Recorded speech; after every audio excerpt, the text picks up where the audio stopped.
मैं आपको एक बहुत ही मजेदार कहानी सुनाने जा रही हूँ। एक गुरु एवं शिष्य यात्रा करते करते एक नगर में पहुंचे और पाया कि वहां सभी वस्तुएं के भाव बड़े विचित्र हैं। मिठाई और भाजी मात्र टके से बिक रही थी और ये सब वहां के राजा के हुक्म से हो रहा था। अब शाही फरमान को कौन रोकता। यूं तो साधुओं का नियम था कि वे किसी जगह 2-3 दिन से ज्यादा नहीं रुकते, मगर अब ऐसे में चेले का मन ललच गया।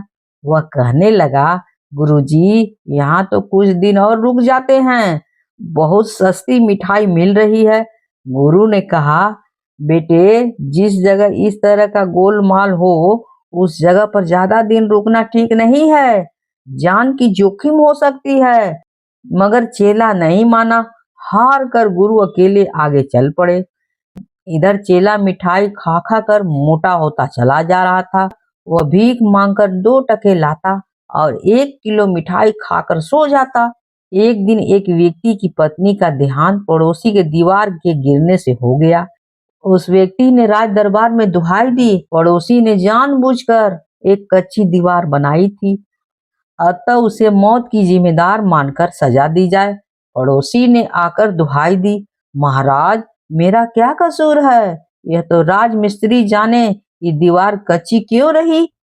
सजा राजमिस्त्री को मिलनी चाहिए, मुझे क्यों मिलनी चाहिए? अब मिस्त्री आकर कहने लगा, महाराज, हमें जो ईंट बनी हुई और मसाला मिला उसी से दीवार बना दी। अब अगर मसाले में ही कमी हो तो हम क्या कर सकते हैं?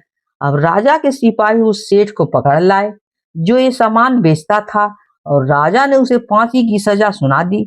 सेठ जानता था कि राजा को कम अकल है, अतः उसने फांसी देने वाले को पटाया। फांसी देने वाले जल्लाद ने दरबार में आकर दुहाई दी, महाराज, मैं फांसी नहीं दे सकता हूँ क्योंकि फंदा बड़ा है और सेठ का गला छोटा है। तब राजा ने कहा कि फांसी की सजा तो दी जाएगी जिसके गले में फंदा फिट बैठता हो। हमारी आज्ञा का पालन तो होना ही चाहिए, वरना इसे राज आज्ञा कौन कहेगा। सिपाही उसी चेले को पकड़ कर लाए।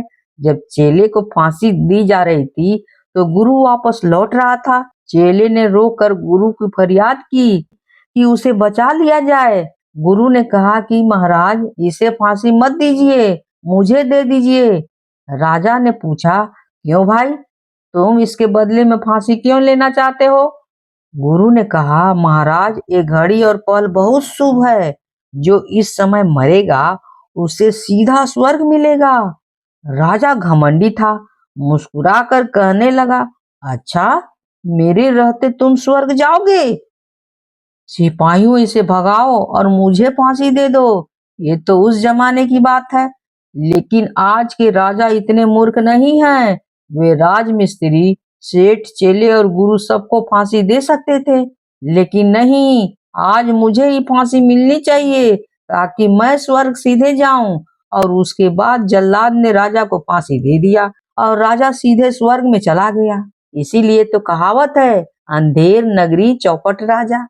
कहानी अगर अच्छी लगी हो तो please like share and subscribe तो कर दीजिएगा प्लीज। कहानी होती है समाप्त।